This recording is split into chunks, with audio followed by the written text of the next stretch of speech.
They're very territorial. You want to keep predators off your property, get a donkey. They keep the coyotes away. I said, well, the Yep. horses are bigger. How do the horses Nope. not keep? And the packs of coyotes come in and the donkey handles the shit. Yep. The donkeys are like, motherfucking coyotes, get out. And the horses are like, oh my God. Yeah. Horses are prey. Donkeys don't fuck around. That's why Shrek had a donkey. The Hollow Buddy. And we all feel hollow sometimes. Greetings and salutations, and welcome to the Hollow Bunny Leadership Podcast. I'm Kristen Ziman, and I am here with my charitable and charming co-host, Sylvia Moir. How you feeling about that? I'm feeling charitable, of course. It's a Saturday. Good. It's Saturday. And you're being so charming, as always. Oh, am I being charming? Okay. Yeah. Yeah. Okay. So charming. Thank you. So, hey, friends, we are former police chiefs, but the Hollow Bunny podcast is not just for cops. It is for anyone who is interested in talking about life and leadership, particularly the lessons that we have learned about both.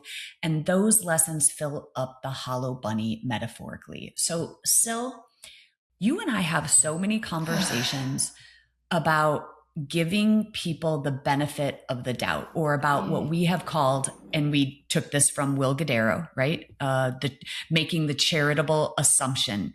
And it is something that we have argued for, is to give people the benefit of the doubt. And I love that. I think it serves us well when we make the charitable assumption. Somebody doesn't call you back. Hey, maybe they're overwhelmed. Someone's short with you. Maybe they're having a terrible day. Blah, blah, blah. But here is my question to you. What happens when there is no doubt left to give them the benefit of? At what point do we, at what point, I guess I should say, does extending grace turn into ignoring evidence? Oh, boy. Yeah, well, I can't help but hold myself accountable to this, right? Okay. Like, I think after repeated behaviors and actions that go against the action, where it becomes offensive, or they give you evidence to the contrary that's outside of this kind of temporal approach. And what I mean by that is, like, okay, so I've been moving, right? Moving, packing, selling my place in Marin, move. Okay. And it's fucking crazy. And I have not been as responsive to my people as I should be. Okay. Sure. I also, so, I mean, I put it through that lens. Okay. Do I care less about them? No. Do I care about them? Yes. But have I demonstrated that? No. But it's temporal. Well, that's precisely what I was going to say. Is I think there's a difference between judging someone for a bad moment or that kind of moment, and then also refusing to recognize a pattern.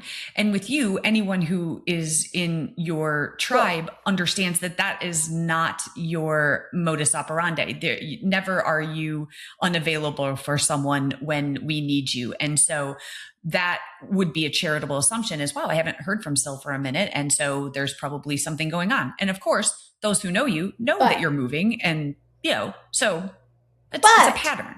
To this point, and I'm not making this autobiographical, but I'm calling myself out. We have a chief that you and I both know.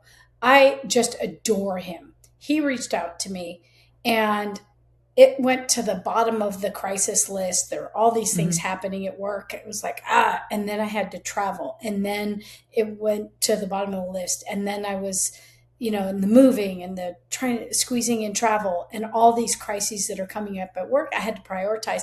And I've thought about him so many times, and it's always at like 10 o'clock at night. Yeah. And so I haven't been there for him. Yeah. Right. Okay. So but let me ask you this. And I want you to use that same scenario, because I think there's a reason that we defend the charitable assumption. We are remarkably quick to turn someone else's behavior into a judgment about their character.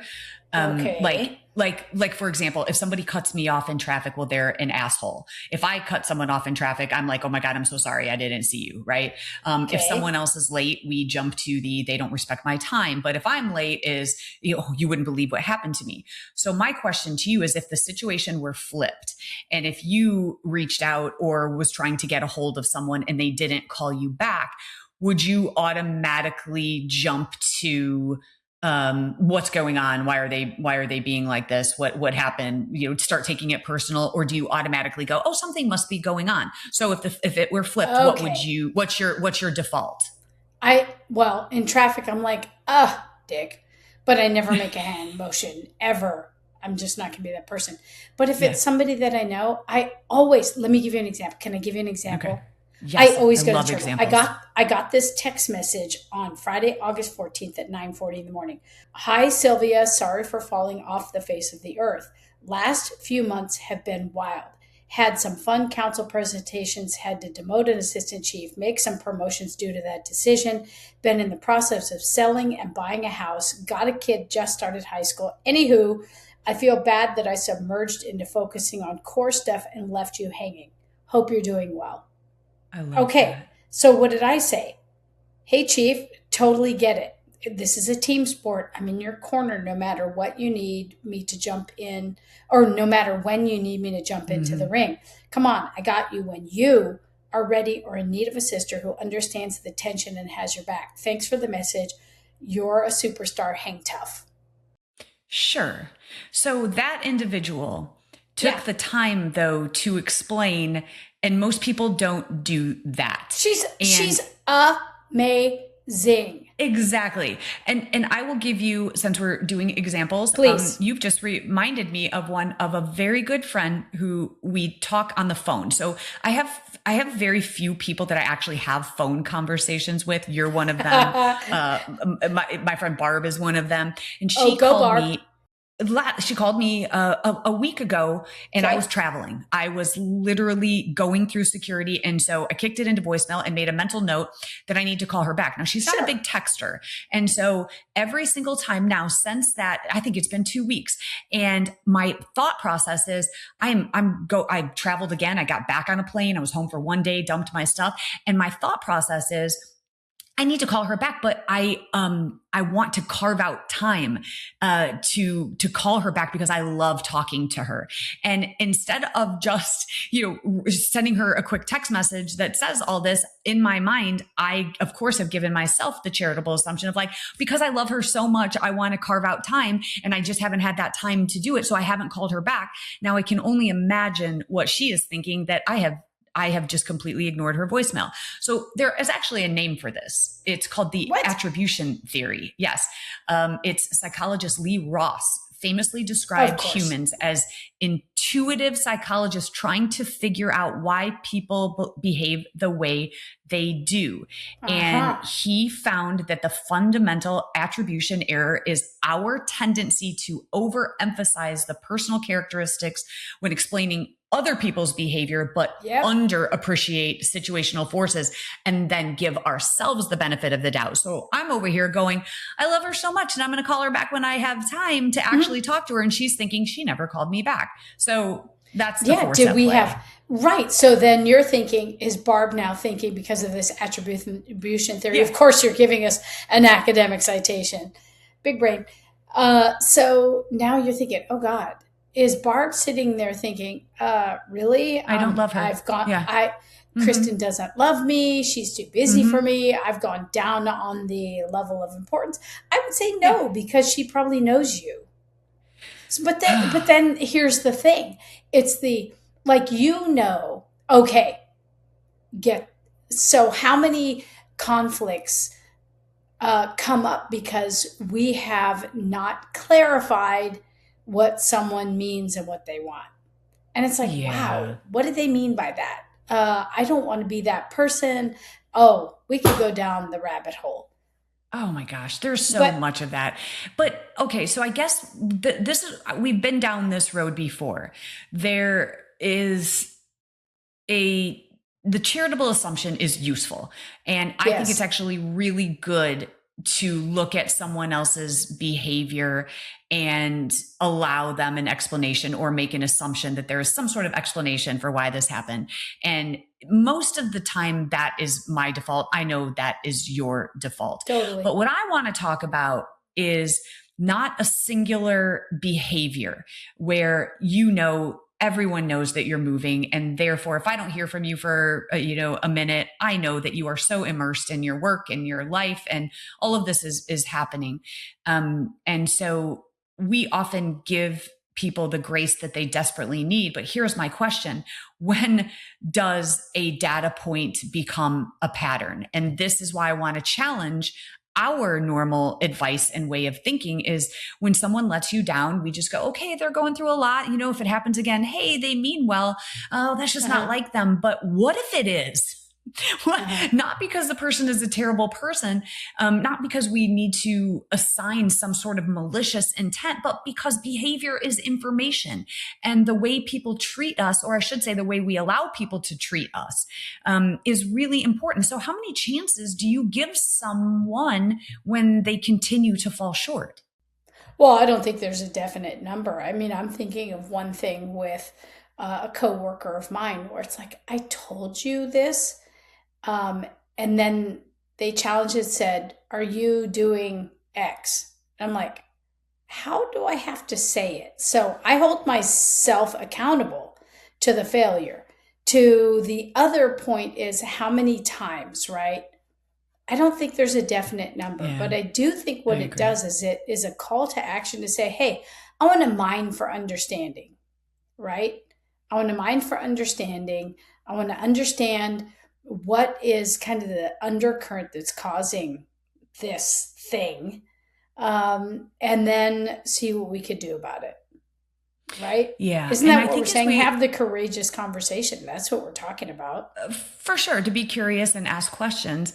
And I also think that this puts leaders in a precarious predicament, because on one hand, we want to see our people as whole human beings. And we should be, when someone is failing or falling short in their competencies, or perhaps a discipline problem has arisen, the best thing that we can do is to call them in. But let's say then that we have ascertained, yes, there is something going on. And here is where I think I struggle, is that everyone else is watching us. And, did you ever have someone working for you where, looking back, you think everyone else already knew and I was the last person willing to admit it because I guess I kept giving them the benefit of the doubt, or saying, okay, you do have a lot going on in your life. But we also have to make room for those people who are showing up every day, who are, giving the organization their best, their highest level of competency. And then by allowing the person who is going through it, I guess that's where I struggle as a leader, because we need to care about our people, but we also have a business to run. And the other kind of filter this goes through, are they completing the work that they're supposed to complete? Yeah. Yeah. Are they showing up the way that we need them to show up? And we talk about single data points. I just don't think it's right to have a single data point and then make an overall judgment about a person based on a single data point. And I think there's a consideration in having the conversation to say, hey, what is going on kind of here? This is what I've seen. Let's talk about it. And that charitable assumption and having a courageous conversation. I think there's a bias here, though. Like this chief that I just read the text message. Oh, she could do just about anything, and I would always favor her and consistently be in her corner because she's hardworking. She has integrity. She's incredible. She has wide latitude for whatever behavior, because I'm just a super fan of hers. And we're not like friends that hang out, but I'm a super fan. So I think there's some bias that needs to be reckoned with in terms of how much we give in terms of charitable assumptions and how much grace. What do you say to that? That's a really good point. That's a really good point that you make, because you've just called out your own bias. And I think that we do that just innately in our organizations as well. There are people that we plainly put, that we just like better than we like others. Yep. And so that is a slippery slope when it comes to accountability, because I might look at that person and say, absolutely not. I'm not giving you the benefit of the doubt. It's been perhaps because I don't care for them very much. You don't have to like everyone in your organization. Yep. So there was always a litmus test that I put myself through when I was about to administer discipline. I was the last stop for discipline. And I would, if it was someone that I did not care for, I would insert the name of another person that I respected and held in the highest regard. And if they committed this infraction, would I administer the same discipline? And that has checked me a few times where I was like, ooh, I am being biased here against this individual or pro this individual. So I think that we've got to build in some roadblocks for ourselves, some guardrails for ourselves, so we don't fall into that bias, because everyone is a human being and we have preferences over others. So that's a super cool kind of tool that you use. Okay. So now flip it. I had to. Okay, so now I want to flip this on the leader, but the leader as seen by their people. And so a great example that I can think about this is to this very concept of when we stop giving people the benefit of the doubt, is that we have to stop listening to the promise and we have to watch the patterns. And I think this is where leadership enters the conversation in a big way, because think about all the things that leaders say, all the things like, my door is always open. I want you to challenge me. My people come first and your family matters. All of those sentences are word salads, and they mean absolutely nothing if the behavior repeatedly contradicts them. And so we learn very quickly when we walk into that office and we say, hey boss, you told me to come in, you got an open door policy. And then if we find ourselves shut down, or we find that individual defensive, or worse, that they become vindictive and they hold something against us. So that behavioral integrity that's exactly what it's called. It's the perceived pattern of alignment between a leader's words and their deeds. And that matters. It totally matters because the pattern really reflects the values. Yeah. Right? The pattern is what you pick up and say, okay, well, you say your door's always open. And every time I come in, you shut me down, is the example that you just gave. So the pattern is you're saying one thing and doing another. For sure. And here's what I love about that. It isn't about what the leader believes about themselves. It's about the pattern that other people perceive between what the leader says and what the leader actually does. So you don't get to grade your own integrity. The people experiencing your behavior are the ones who collect the data and grade your integrity. Well, and here's the thing. There are some things that happen where the people can't see it. So how do we reconcile that? Like the person that is handling business after hours, in a back room, in another place, it's not on full display. And they're not going to say, look, I just spent 3 hours on the phone negotiating this thing, right? They're not out talking about giving the scorecard of all the things that they did. You're saying that if people don't see it, it doesn't matter. Is that what you're saying? I don't know what you mean by that. I'm saying that actions, data collection, it's not because I see it, I feel it. If I'm the one walking into that office and the leader turns on me when I try to offer my respectful dissent. So I don't know what you mean by behind the scenes, because to me that onus is on the leader to look at me and say, hey, here is why. Let me walk you through something behind the scenes, contractually, budget. This is why we can't do the thing that you've suggested. Sure. And so that to me is just communication versus notification. So I guess I won't allow that to go, you just don't know what I'm doing behind the scenes. If you did, then you wouldn't be so, critical of me. But I feel like that's our job is to explain. Yeah. In that explanation, I do think, I think we go with that because that is something that is seen firsthand, right? At first, I was thinking about whether this was alignment is just another word for trust. It's like, do I give someone the benefit of the doubt? Are we actually just asking, do I trust them? And I kind of think that is the wrong question, because it's like this binary thing. I trust you, or I don't trust you. And so I want to break down Oh, this trust. is a good distinction.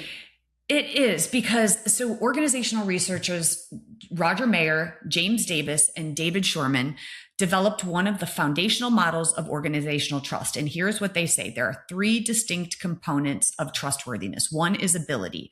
And you said that, competency. Can you actually do the thing?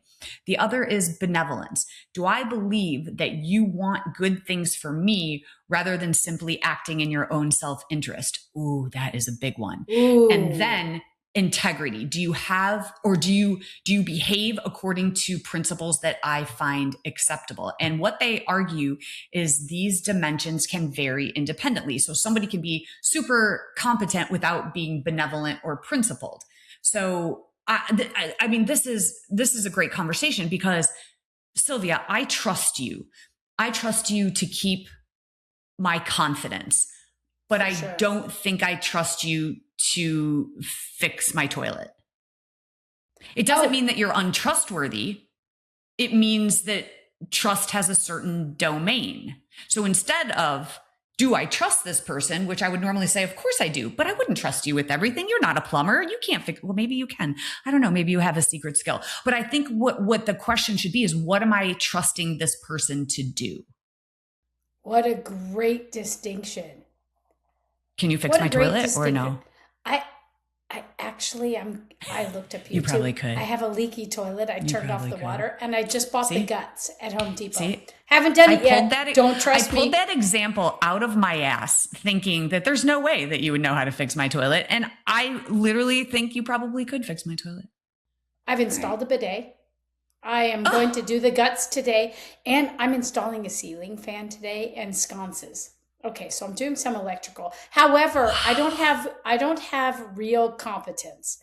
Like, okay, this is an important distinction, because it's competence, integrity, and benevolence. Those are the three. Yes.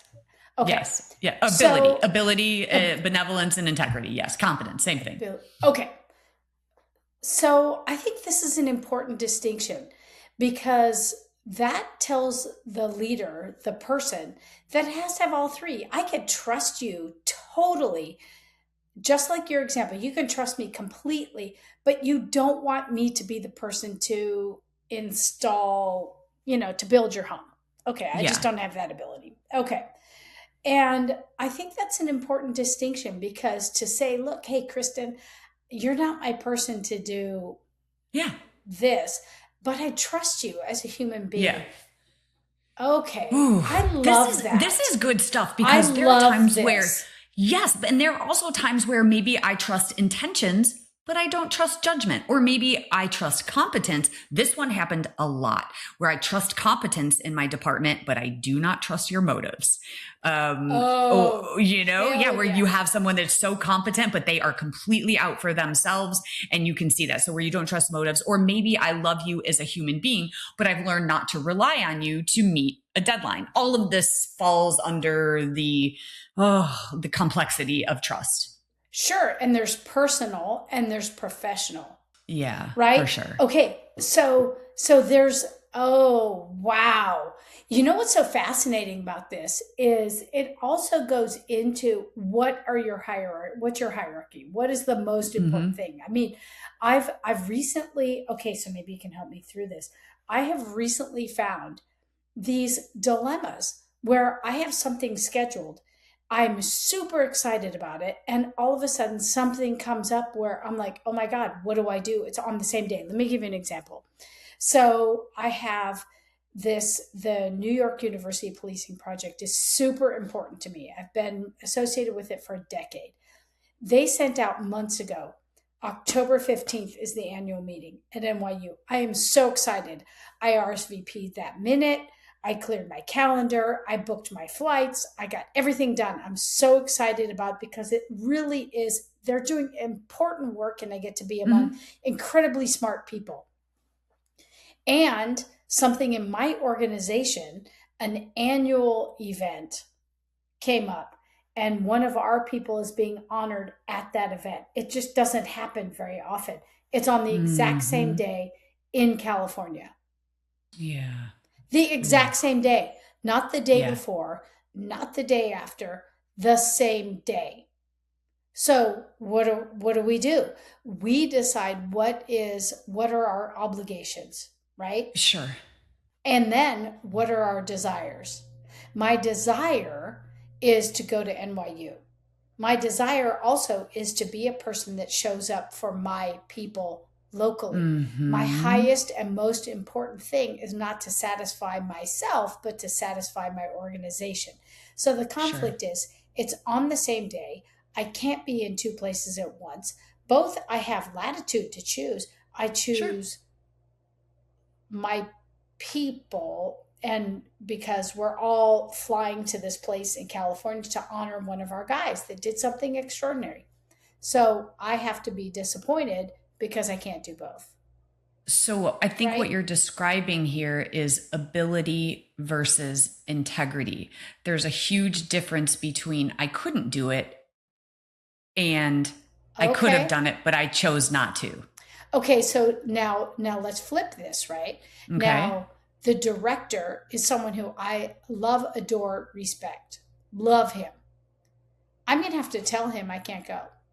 Yeah, right. And it's like, fuck. So now you've added a personal relationship there where I think you've already answered your own question in the way that you described it. Do I do the thing for me, but as a leader, which comes with sacrifice, do I do the thing for the collective whole, or do I do the thing for my people? However, if this is, I don't remember if this is this is the second meeting this has happened. So what is he to assume? Right. What is the team that you've to now assume? Not shown up? Right. That now I don't give a shit about them, but I give deeply. I give a big shit about this project. I love it. Like love it. So much humbling, connective, incredible work for the greater good of policing comes out of it. But now it's like, oh shit, balls. I can't, what do I do? So then. Okay. So let me come from the perspective of the person who is getting the award. Oh. Okay. So I don't know this person, but I'm just going to pretend to be them. That's awesome. I respect you as my leader. I am so proud. I am getting this award, and it would mean the world to me if you came to this event where I was getting this award. Yep.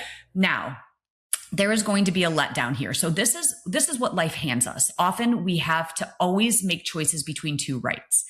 You exactly the point. Perfectly fine going to New York, because that is not only, we're kind of calling it this like a self-serving thing, but there's nothing self-serving about it. You're there to learn so that you can pass on that knowledge to your organization. You're going to contribute, and then you're going to, it's a force multiplier. So so this is an option between two rights. So now we have to look at, and here's the question I think that we have to ask is, the person who is let down. Sylvia let me down. And so the question is, or I should say going deeper here is why they let you down matters, and which is easier to forgive. And here is the answer as I see it. Is whichever one you decide to do, you make sure you communicate with the other entity. If it is New York, you say, I am so grateful to be invited. And this is now the second time I've had a conflict, but I don't want you to read into that and to think that I am not 100% invested. Or you go to the other human who is getting the award and say, I love and adore you. Can I take you out to lunch and celebrate you? I have a previous commitment, which would be the second time that I've missed it. And so I think in each entity, as long, I think both are easy to forgive as long as this is not a competence problem. You're able to go to either, but it's a character issue. And to me, that is a test in how you communicate with the person who will be disappointed. What a great point. And ultimately, I'm not willing to disappoint my sheriff by saying, oh, I'm going to New York. I'm not going to choose something else. Nope, not going to do it. Nope. Sure. Yeah. And I'm not going to disappoint my deputy who's getting the award. I'm not going to disappoint my sheriff. The captains that are going, all of us are going to this thing because it just doesn't happen that frequently. And so herein lies one of the things. This flies in the face of it's a pattern. So is 2 times where I've missed this really important thing to me, this thing that matters to me that I've been a part of for 10 years. Now I'm going to miss it. Is kind of a therapy session. So thanks for this. But really to the point. So does it mean it's not important? Hell no. It's important. Right. I read all the material. I contribute on my own time to amicus briefs and the other things that really impact their work. And even 2 weeks ago, that director was in San Francisco by Marin. He was speaking. I bought a ticket with my own dough to go hear him speak. They changed it to an online experience. So I attended that online to support him, support the cause, support all the initiatives, but I didn't get to see him. So I was like, oh, that sucks. I couldn't demonstrate my support, really. Sure. And now it's like, what is he supposed to make of it? Yeah. Right. You're basically playing into the conversation that we started. Exactly. Is that these individuals may have come now to an assumption the group in New York may be recognizing patterns that you've now not shown up for 2 of these sessions versus and then maybe they start looking for evidence that confirms, what they believe. And that is Sylvia is not interested in this when that is not the case at all. Right. However, here's the other piece, right? There are people that show up every time. They're there, their butts in the seat, but they don't do shit. This is the other thing that I'm like, are you fucking kidding me? I don't need to be here every minute of every day to add the same value. This is the other thing, this tension. It's like, you're here, but you're not really here. You're not adding value. Oh, but he shows up. It's like, oh, for fuck's sake, I'd rather not. Right. Yeah. And that's not what we're talking about. I think that actually is an entirely different, I think that's an entirely different conversation because that's what we require in our 9 to 5 jobs is, hey, you show up at 9 and you leave at 5. And what if you go there and you just, read, or listen to podcasts all day and, just do your Yahoo work, Sports. Yahoo Sports, ESPN, whatever is your jam. And so you're genuinely not contributing value, but your butt is in the seat. That is a whole other conversation, I think, about patterns, but that also creates distrust, or at least it should for the leader. And that kind of brings us back to giving people the benefit of the doubt. Well, you're here. That's great. So that's a competency versus integrity.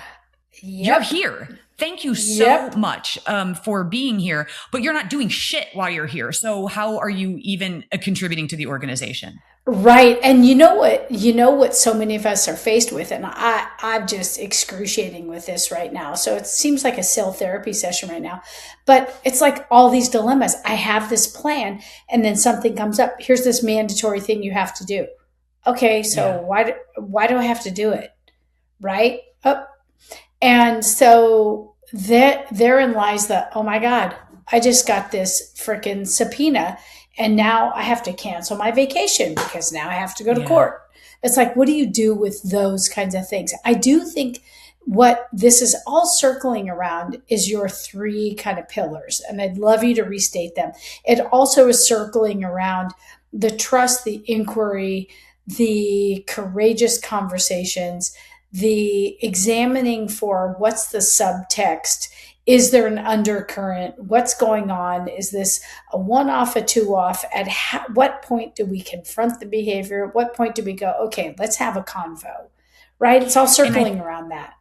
And let's reframe it, and let's maybe, just boil it down to the most simplistic thing is someone is not performing. They are underperforming. They are falling short. I think this is where we come back to those three pillars. Can they do the job? Do they have the competency and their ability? If the answer is no, well, then we need to look at a few things. One, do we need to offer them additional training? Or are they just don't have the capacity to be able to do this job, and they probably never will? I can say we have absolutely hired people like that. They do not have the competency, and we just think that we're going to be able to train them to have it. And as it turns out, they just can't. So number one is the ability. But then coming back to the benevolence is that, do I believe that you want good things for me rather than acting in your own self-interest? Are people there just in their own self-interest, as the person on Yahoo Sports, but shows up, every day from 9 to 5? And of course the integrity, and that's what it comes down to. And so I think that we have to apply those three pillars as we're trying to solve this riddle of whether we should continue to give someone of the benefit of the doubt, or whether we need to cut our losses.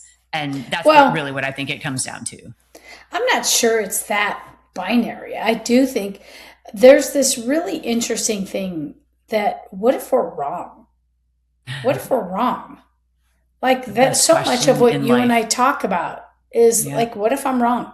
And I think what distinguishes one leader from another is that kind of, okay, what's the counter argument? Where might I be wrong? You literally called this out earlier when you used the term confirmation bias. This is the most dangerous thing to everything that we're saying. And we can argue against ourselves here.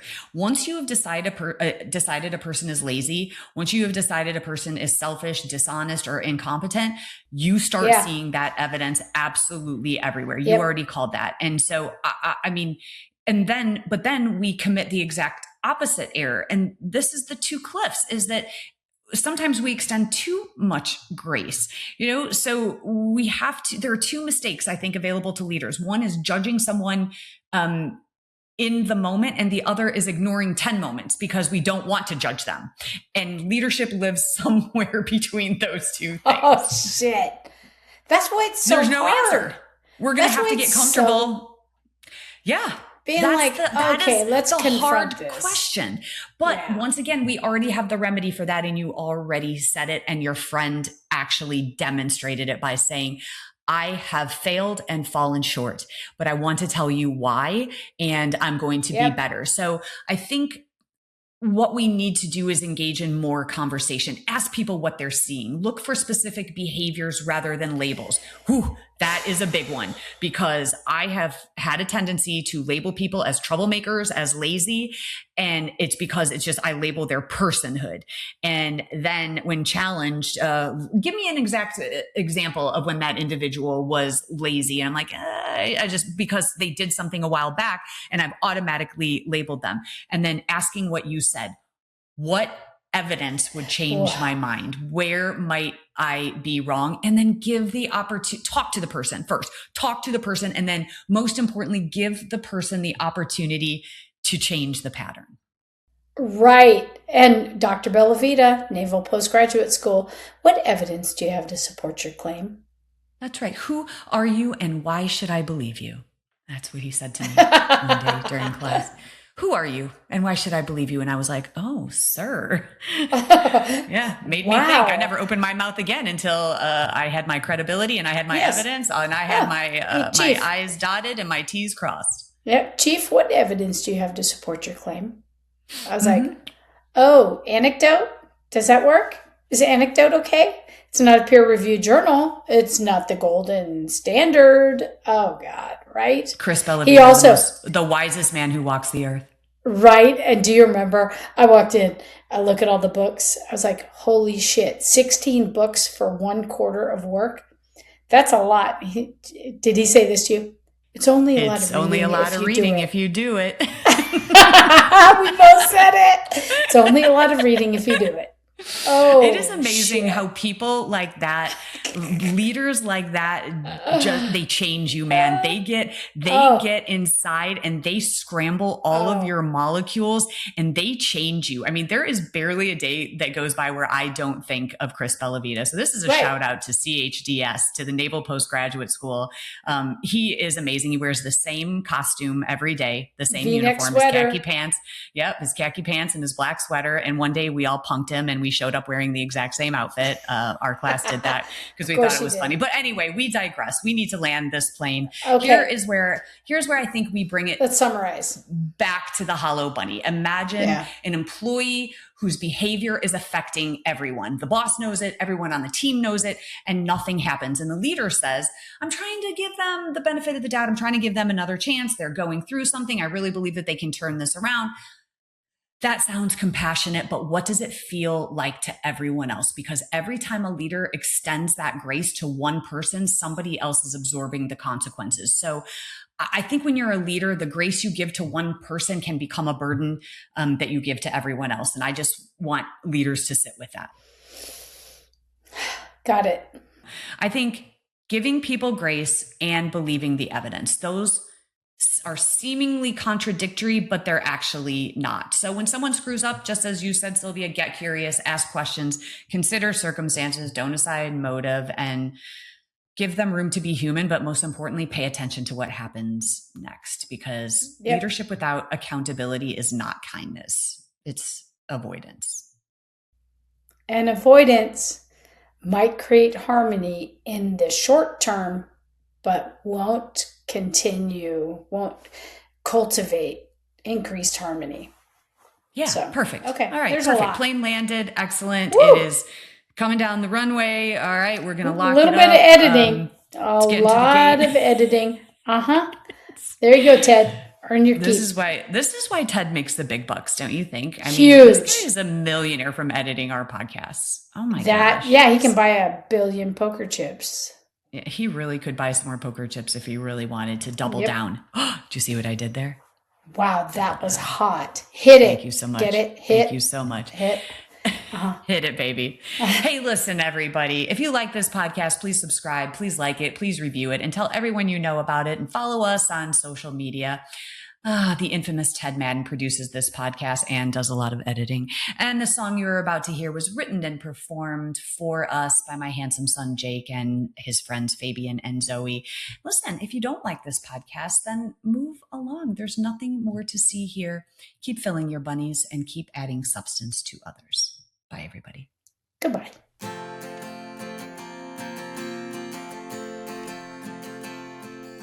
When you look inside, what do you find?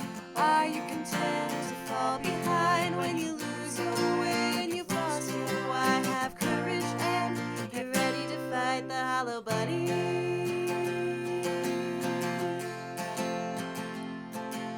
When the way ahead is covered in smoke and you're tired and scared and you're losing hope, you'll open your heart and your eyes to see a challenge and a question. Why not me? To fight the hollow bunny.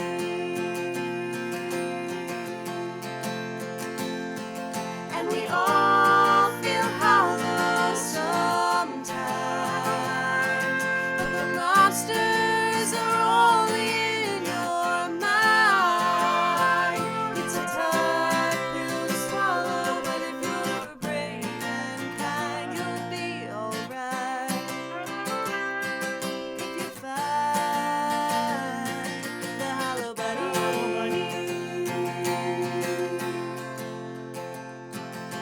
When the challenge ahead scares you to death, you tame the imposter inside instead. To change the world, you've got to start small. It takes a leader to say, I don't know it all, and I know I'm gonna fall, but I'll pick it up and come back stronger, failing forward and moving onward, doing the hard thing and the right thing, forever fighting the hollow bunny.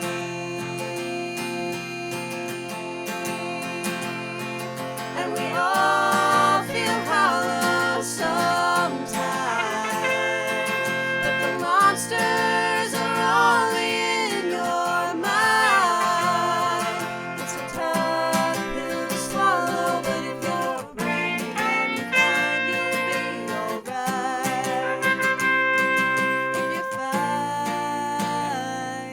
hollow bunny.